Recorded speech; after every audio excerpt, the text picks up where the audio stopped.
What up, nation? Welcome to another edition of the WiseTake NBA DFS Wise stream. CK013 here. You can find me on Twitter at CK_013, and I'm joined once again by the GOAT, the true OG that y'all know is Paulie D. You can find him on Twitter at Paulie with 8 D's. Paulie, what's happening? What's happening, man? This might be the last four-game slate of the NBA playoffs. Yeah, I think so. And we're lucky to have had it because it could have been over sooner, but we had just enough teams win to where all four teams are going to play and do thy dirty. But what do you think we're looking at? 2 game slates after this? Because they're usually going to split it up to make sure there's basketball every day. Yeah. It's probably going to be two. Like there'll be a main that's just a 2-game slate, and then they'll probably have 2-day-long slates, like all game ones of the series, all game twos, and so forth. Yeah. But we'll have to wait and see. Definitely dirty proposition. But whatever it is, we'll approach this slate as if it were, the last one because we just want to appreciate it and enjoy it. And we've got Damian Lillard and the Lakers on the slate. So it should be a good one if we make it a good one. It's hard for me to navigate now. I'm looking at it a little, not a lot stands out. A couple things stand out, not a lot stands out. But I'm curious to hear your thoughts, Paulie. That's why you're here, to show us the way, Paulie. We're going to start things off with the Milwaukee Bucks and the Orlando Magic. 225.5 total. Bucks opened up minus 13.5. It's down to minus 13. We're going to start with the Milwaukee side. What do you like here? Yeah, Milwaukee side, not a ton that I'm in love with. Giannis has been fairly consistently getting you that, 55 to 65 kind of score. He's fine. He kind of fits more of the cash game mold for me than tournament. But the guys that are cheap, like Bledsoe, Lopez, George Hill, Pat Connaughton, are the ones that I've got the most interest in. Chris Middleton's price just seems too high. Nothing to really there's not enough profit there. Unless Giannis were to miss, he just doesn't get the usage to really exceed that price or even match that price. So it's the cheap guys for me: Brook Lopez, Eric Bledsoe, George Hill, Pat Connaughton. I don't really have a ton of interest in any of them. I think I'll have 15 to 30%. George Hill towards the lower end of that. Connaughton and Bledsoe towards the higher end, and Lopez kind of towards the middle. But I don't have a ton that I'm really into on Milwaukee.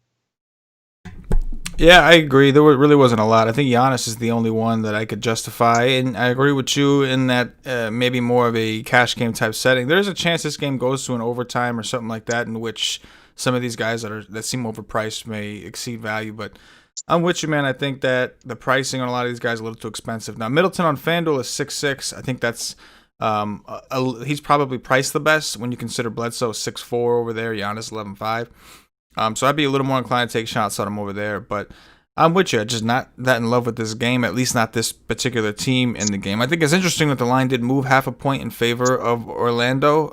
This is it. If Orlando loses, they're out. They won that first game, and that's it. They've been getting pretty much trounced. So this could be an interesting game for tournaments if Orlando does hang in there, but I think that's more of a game stack type situation in which everybody kind of smashes. It's hard for me to just identify one person that I think is going to do dirties outside of Giannis. So I'm with you. It's Giannis. I'm not really into everyone else's one-offs, but I don't hate the idea of game stacks, at least a little bit, just in case. With that said, what about the Orlando side? Aaron Gordon out again, Paulie. They got to win, but they're just overmatched. What do you think? Yeah, exactly. I think they're overmatched. Even if Aaron Gordon was there, they're still one player away from really competing with some of the better teams in the East. They're not far off, but they need a good effort from everyone, and they just haven't been getting that. Fournier's been terrible this whole series. Terrence Ross really hasn't gotten going. Markelle Fultz hasn't really gotten going outside of one game. Gary Clark and James Enos and DJ Augustine have been nice off the bench. They've been nice value plays for us, but picking which one and when has been the hard part. And then Vooch has been their best player, but Similar to Middleton, I just think he's kind of priced right, and there's not a ton of upside. Like, sure, he could go for 60 if this game goes to overtime or just goes down to the wire. But I'm really just looking at the value guys. I'm going to go back to Fournier. I've played him every slate. I'm not going to stop now. And, he is better in what he's shown us. I guess he wasn't really working very hard in the lockout or, something along those lines. But I don't see any reason why he can't push for at least like a 30 DraftKings point performance, get you close to like 6x, unless he just continues to shoot terribly. But variance tells us, he's kind of due to, end up on the right side of things for once or finally. And there's been other players since this playoffs happened that, like, we've played and they've been terrible. And if you stuck with it, they finally come around and you just taking the longest. I think you play him or Terrence Ross. I don't really love the idea of playing them together. I think you play Gary Clark or James Enos. You can play them together if you're doing like, a full like Orlando stack with Giannis or something like that. But I think you pick one of the two. They're just so low usage players that it's hard to envision them both. And then the same thing kind of goes for Fultz and Augustine. I think it's unlikely for both of them to do well.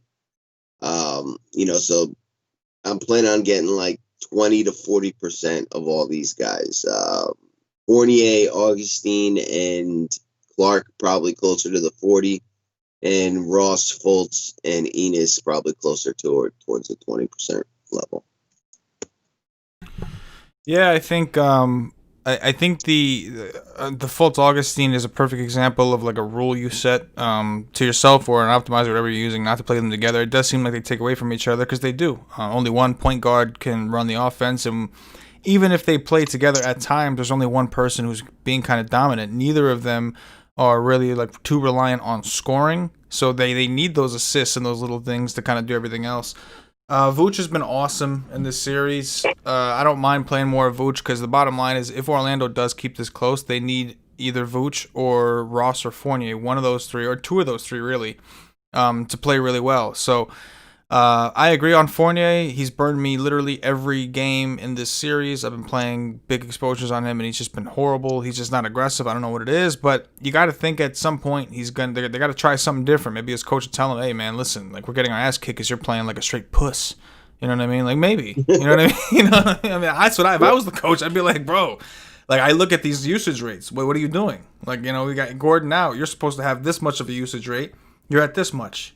You know what I'm saying? You got what's that thing we saw in Hard Knocks? Something about the the big dick syndrome or something like that. You know what I mean? Want to play? I butchered what it was called, but you get the drift. But I'm with you. I'm gonna say this could be the magic last game, so I will be playing some Fournier again and just hoping that he doesn't do me dirty. 4 times in a fucking row. Or whatever it is. Ross, I didn't play as much, but I agree with you in that they're going to need one of these guys. They have to score in conjunction with Vooch. If Gordon was back, maybe they would have been able to kind of stick around a little bit longer. But this is a situation that we are in. Let me see what else we got here. Enos got kicked out of the last game. That kind of solidified Clark in his role and grabbing those extra boards. I don't love them together either because I think that one of them is going to get into foul trouble guarding Giannis, and the other one will end up getting more minutes because the other one got into foul trouble guarding Giannis. So I could see those scenarios happening and just things getting really uncomfortable. So I agree. I think one of the other's best. But yeah, that's why on this game, outside of like Fournier and I guess Vooch, especially on FanDuel, Vooch is cheap. It's like game stack or leave it because if either this game blows out and we get what we continue to you could pick your guys like Augustine or Fultz. One of those guys probably does well. But other than that, like for Milwaukee it's Giannis, and then over here it's like Fournier, one of the guards, some Vooch. But I'm not crazy unless I'm going game stack city and I'm saying Orlando's going to keep this close and push it and this game goes to OT and magical things happen. But we have 3 other games that are a little more interesting. With that said, Houston Rockets, Oklahoma City Thunder, 224 total, up from 219.5. Rockets opened up -3. They're down to -2.5. We will talk about Houston. Russell Westbrook is still not available, so it is what it is. James Harden has not done the 80 burger against this team yet. He had his best game recently, but he did not go for the 80 burger. Paulie D, is the 80 burger coming from Harden? I think it is. I think he's just gonna make more than 3 or 2 3-pointers fairly soon, and the assists are there, the rebounds are there. They're playing basically 6 guys. If it's not an 80 burger, there's a chance that he flirts with the highest scoring player on the slate. I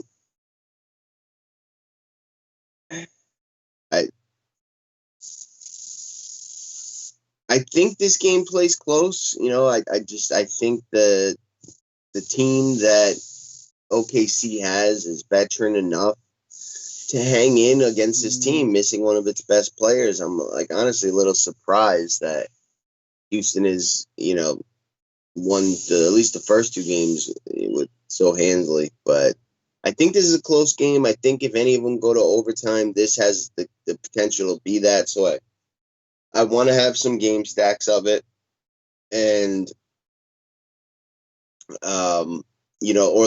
Houston does, outside of Harden and maybe now Gordon and Covington, offers us a couple guys that you're going to want in your lineups just because of what their prices and their minutes are.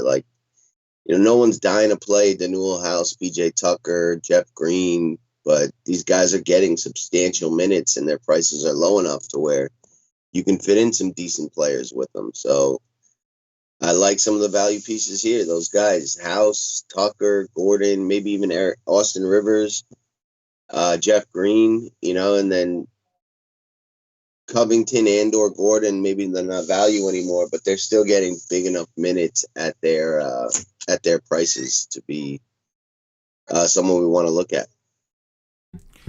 Yeah, I agree. I think these teams are not necessarily evenly matched. I mean, they're obviously different. Evenly matched, I guess, is the right word. I agree with you that I'm a little surprised with when we've seen the games get out of hand.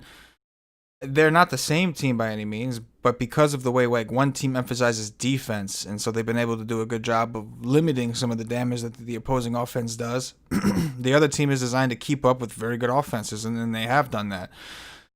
With the Rockets, I do think getting some exposure to Harden's a good idea. I agree that just for the simple fact that you're worried about the 80 burger floating around. I'm definitely willing to get some of Covington. I'm a little nervous about. Like they have not been playing him the minutes that I thought they would be. They've actually scaled him back. Maybe it's a matchup issue. He's not matching up right against Gallo or whoever, but he's been getting squeezed out a little bit. I still like Eric Gordon, especially on FanDuel at 5,300. He's 6K on DraftKings, but it's about chasing usage. And even in the last game, he took 20-something shots. Like, if you got a guy taking 20-something shots, the upside that he has, there's a good chance that if your name is Eric Gordon, you're going to miss about 80% of them, and you're going to end up barely hitting 5X. That's just what you do. But the opportunity is there for you to potentially go for a 40 or a 50 if you're taking that many shots. So I will go back to Gordon. Jeff Green, I agree. People just aren't playing Jeff Green. I finally got hipped up to it in the last game. I'm like, fuck this, man. This guy's sitting here getting minutes. PJ Tucker's getting in foul trouble pretty much every game, and Green is like closing these games. So I do like Jeff Green also. He's just been low owned and he's been doing a lot. I'm okay with Danuel House. I'm okay with some Tucker, all these guys, whatever. But Harden, Eric Gordon, and Green are the main 3 that I'm looking at. And to be honest with you, I think it's more so Gordon is probably the one that I feel. Gordon and Green are the ones that I'll have the most of, I believe. What about the other side? What about the OKC side? Yeah, they're not as cheap, but similarly balanced. You got Chris Paul, who's like the stud, the Harden, although he's 3,000 cheaper. And then you got kind of like a balanced group of players in Schroeder, Gallinari, Adams, SGA, and maybe one value play in Dort that you could take a look at. Dort, came back, played 25 minutes and then 36, usage in the mid 15 to 20s, taking 10 shots, pushing for 5 to 10 rebounds, a couple of peripherals. He got 3 blocks last game. There's not a ton of really good, cheap value. He's going to get, again, as we talked about, the opportunity to exceed value. He's going to get enough minutes to do it. Decent enough usage, decent enough shot attempts. on a slate where we don't have a ton, he's a guy that I think will be pretty contrarian and offers us, the opportunity to get like 6 or 7x at low ownership. And then it's, this team works well for a game stack with Houston in that you can get like 6 to 7 of them, all these like mid-tier guys, and then maybe fit in a Harden or a Chris Paul to kind of tie it all together. But I do like these guys, SGA, Schroeder especially, and then some Gallo and Adams for balanced builds, which I think this slate really kind of pushes you towards, like one stud, couple value plays, and the rest balance. So I do have interest in SGA, Gallo, Adams, Schroeder, and SGA the most. They just have the higher usage and consistently score higher scores than the other two. Yeah, I agree. Once again, on a projection level, OKC is popping through the roof because they're all priced in the mid tier and they play a very tight rotation. So we have a lot of very high minutes to account for.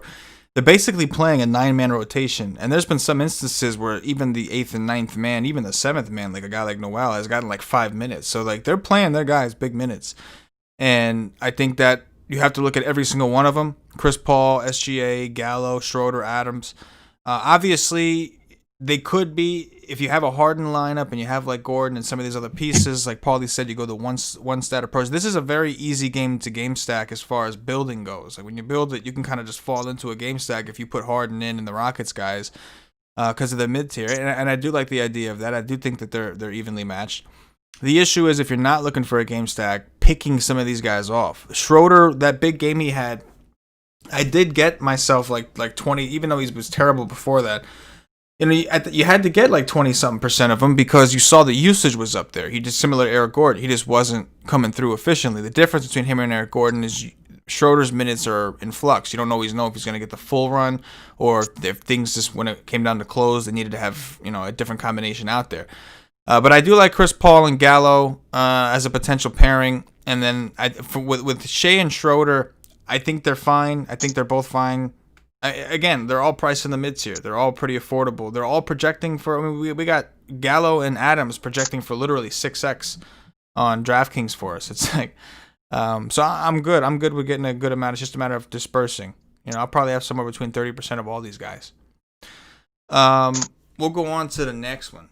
We've got the Indiana Pacers and the Miami Heat. We have a 217.5 total, up from 216.5. The Heat opened up -7.5. They're down to -6. This last time these guys played, man, the guards balled out. Dragic and then freaking Brogdon went for like 68 DraftKings points. Just went fucking nuts. We'll talk about the Indiana side first, Paulie. What do you like here? Gotta like Brogdon. They're another team playing basically, 6-7 man rotation. Backs against the wall. They're down 3-0. But they've been, relatively in each game. And, Brogdon's going to have it in his hands the most. He's going to contribute across all stat lines: steals, blocks, rebounds, assists. And he's being a lot more aggressive scoring because they need him to. 75 is probably just not high enough of an increase for what his role is going to be in this kind of game. It's essentially the Donovan Mitchell role in Utah. And, we were playing him at high exposures above 8K. It's kind of the same kind of thing. He's going to, when he's not scoring, he's going to be assisting through other people's scores. And he's going to be out there for almost the whole game as long as it's close. I do like Victor Oladipo. He kind of let me down last game. I wish I went to Brogdon instead of him, but it's one of these two guys are just so highly likely to go for a ceiling. They've got the better matchups, right? Like TJ Warren's got to deal with, Jimmy Butler. One of these guys is going to get like Tyler Hero, Duncan Robinson, or an aging Goran Dragic. So they just have the better defensive matchup. They're going to have the ball in their hands more often. It's just a matter of who's going to get to the free throw line and who's going to knock down shots.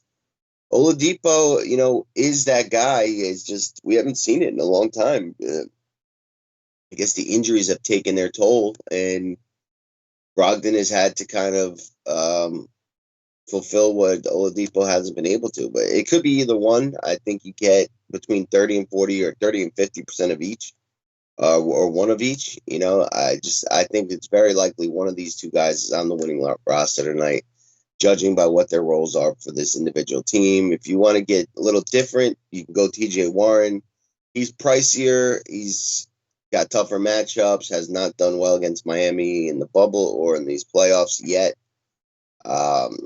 And even if he does go for, say, 40-ish, it might not be really enough for what you had to sacrifice.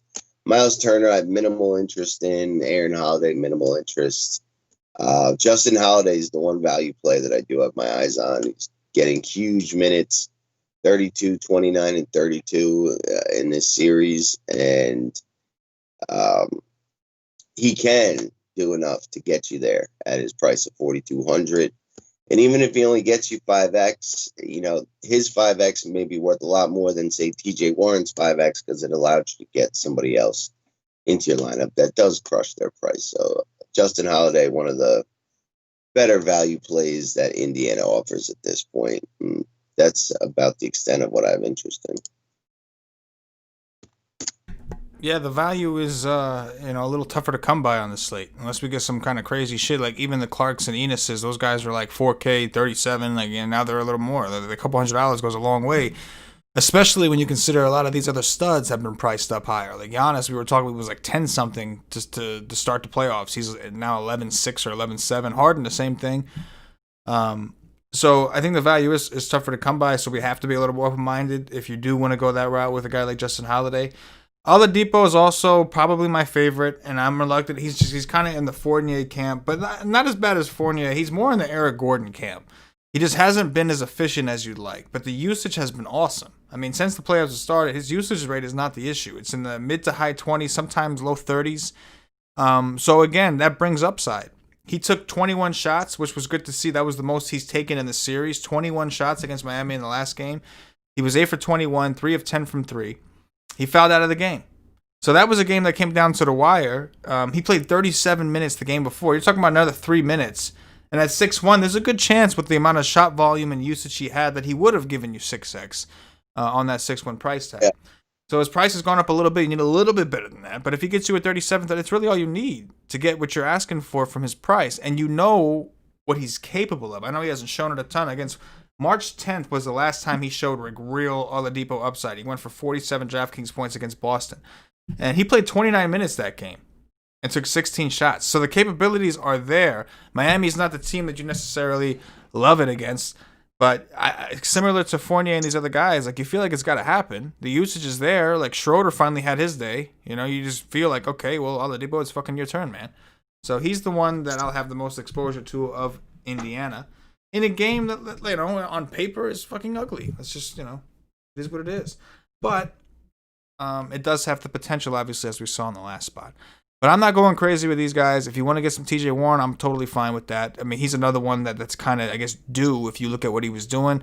Butler's made it a point to kind of prevent him from being the Warren that we saw in the bubble. But at any point, man, all it takes is one bad game from one person and the other one can just step up and do dirty. So I'm all right with it, but Brogdon, yeah, I'll have somewhere around 20 to 30%. Oladipo, maybe like 35 to 40. And I'm just going to ride or die with him and Fournier, Gordon, and all these douchebags.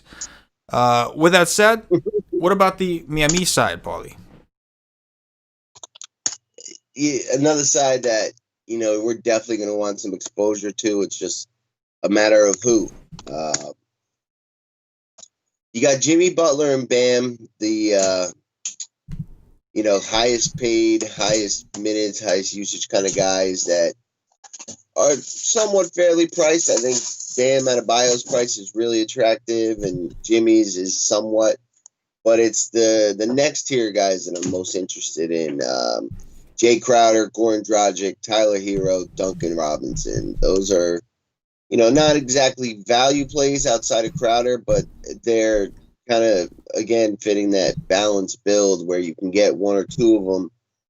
And, their roles right now are higher than what their price is, right? Jay Crowder, I don't know why he's down here at 4-2. He's gone for 27.5 in back-to-back games and played 25 minutes in game one, just didn't do shit, right? So, 15, 16% usage, getting 5 to 10 rebounds, a handful of assists, steals, blocks. Like, he's appears to be one of the better value plays that, similar like a James Enos. They're low usage guys, but they're getting the minutes and the opportunity to do well. And we just got to kind of mix and match them into our lineups. And, whichever one does well, we hope we have the most of. Dragic, has just been super consistent. His price should probably be a little higher. He's gone for 40 twice and mid 30s twice in the regular season last game and the one on the playoff game. It just, again, fits that balanced build. And then you got Hero and Duncan, where I think you play one or the other. And, these guys are the shooters. If one of them gets hot, we've seen Duncan Robinson hit 11 threes in a game before. We've seen Tyler Hero hit 8 or 9 before. So one of the two probably gets hot and exceeds their value.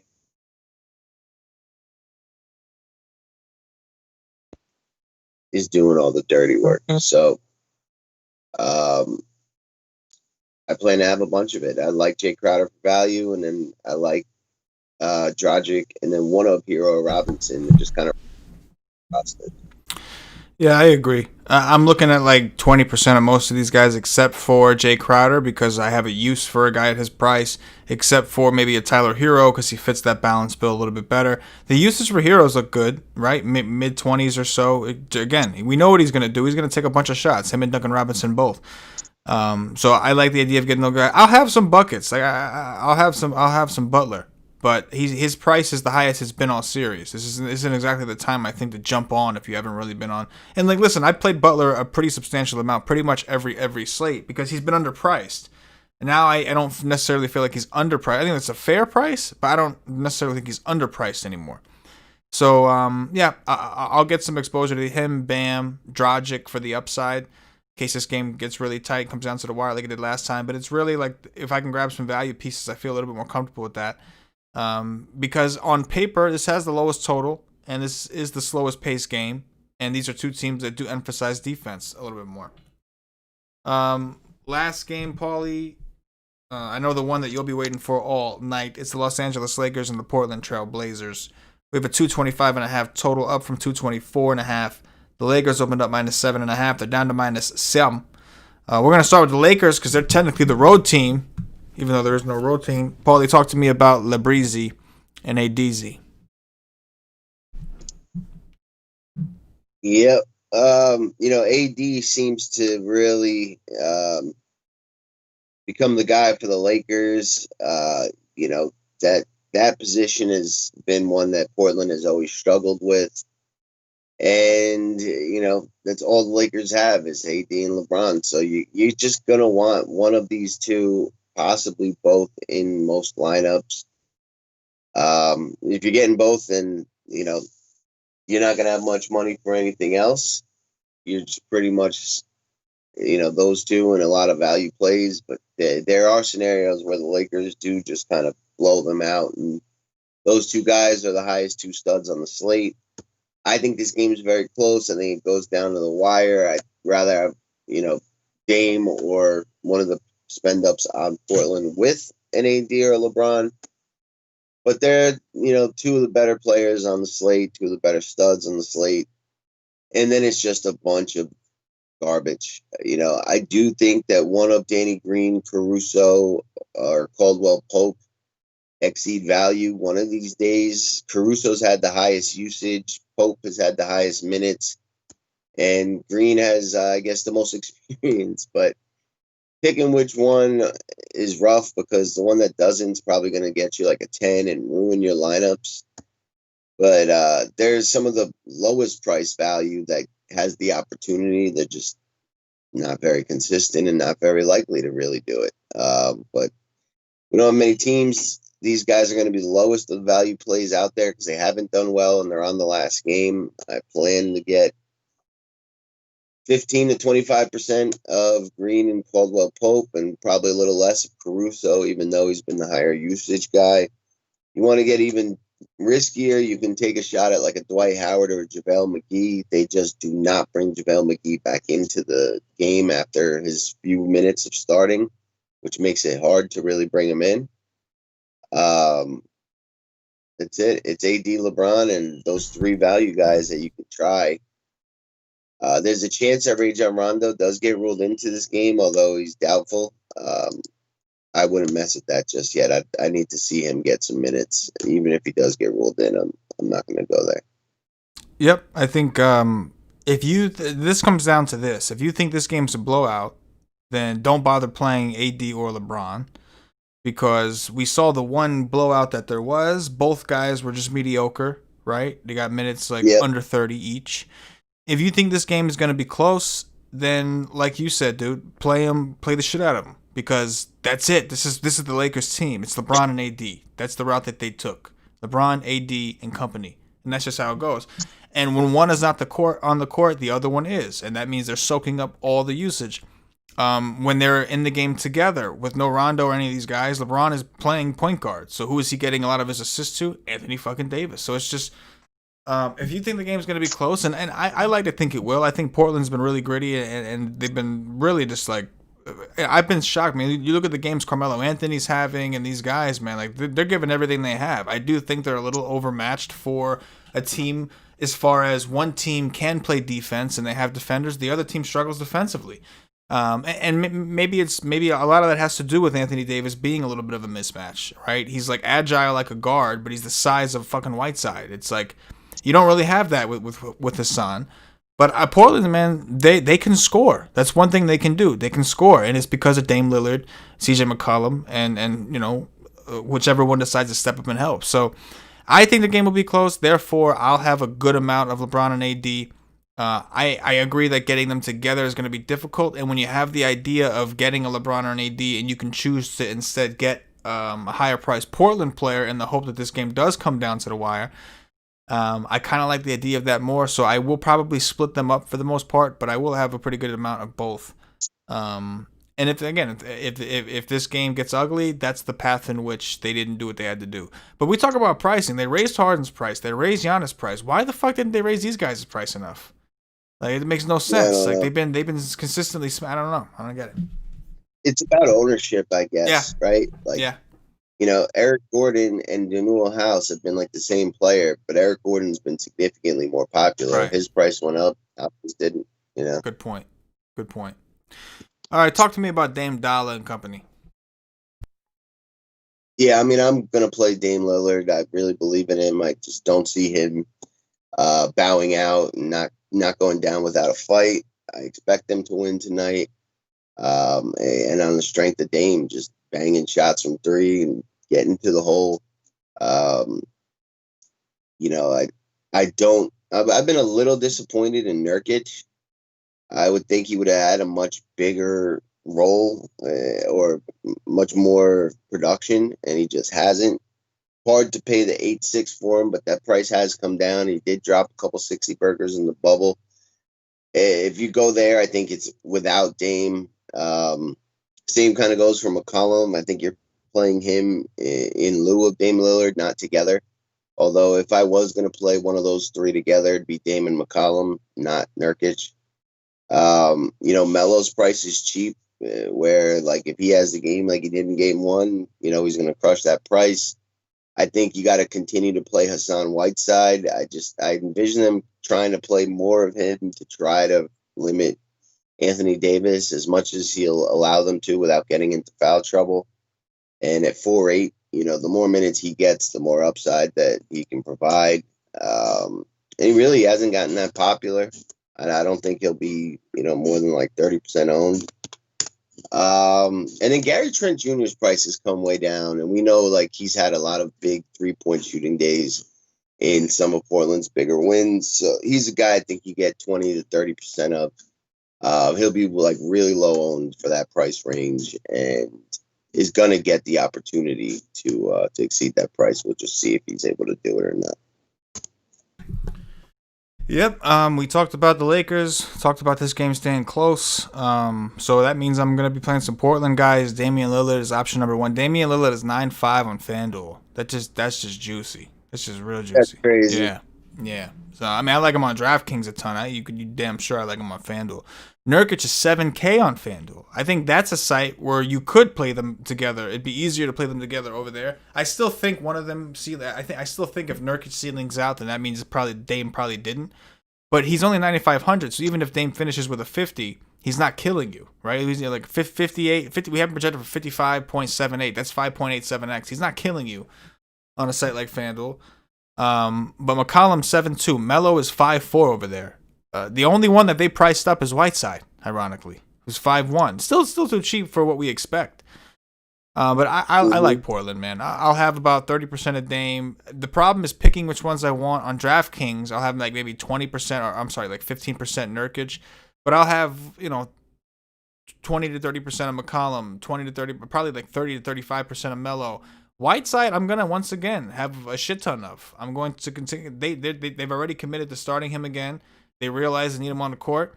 I think they have to unleash him, man. Like, he smashed the Lakers all season. Every time he saw the Lakers this year, he destroyed them. Nurkic can't do shit against them.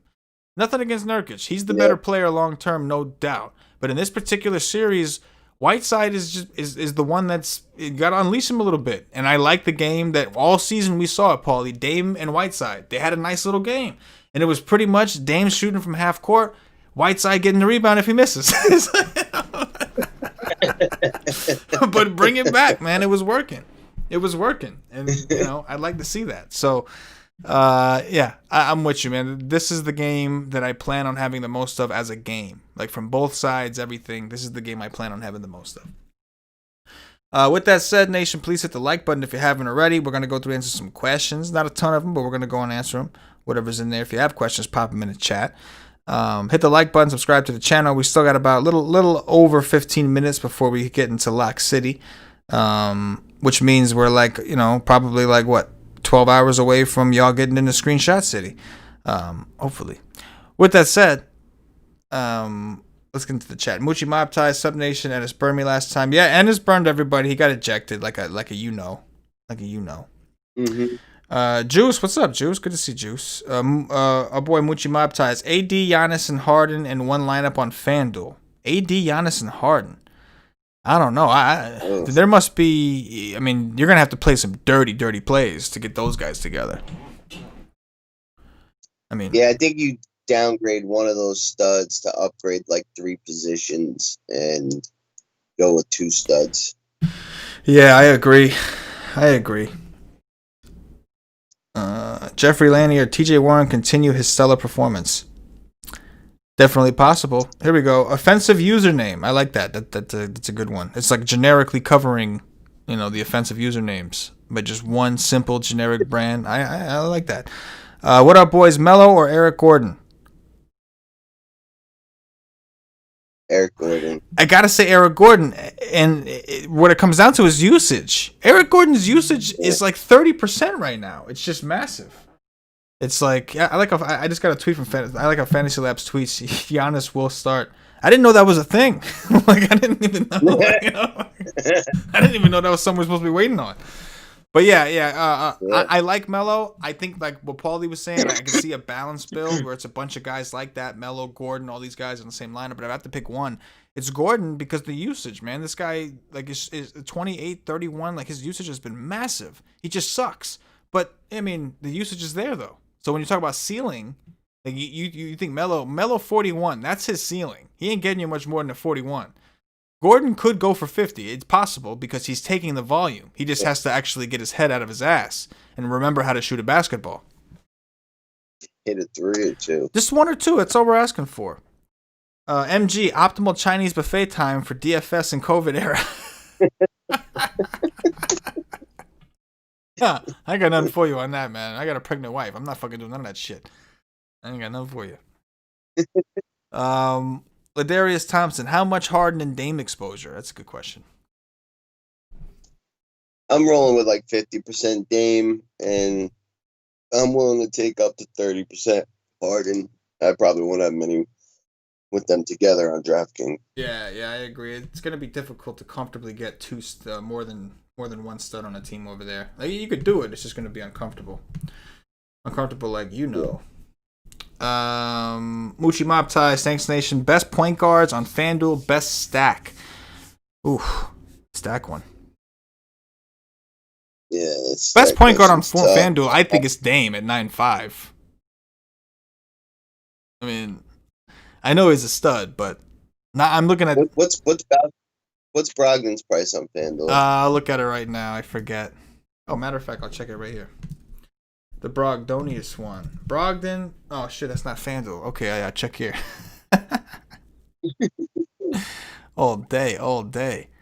What is he? I know he's like 7.4 on DraftKings. He is 7.6 on FanDuel.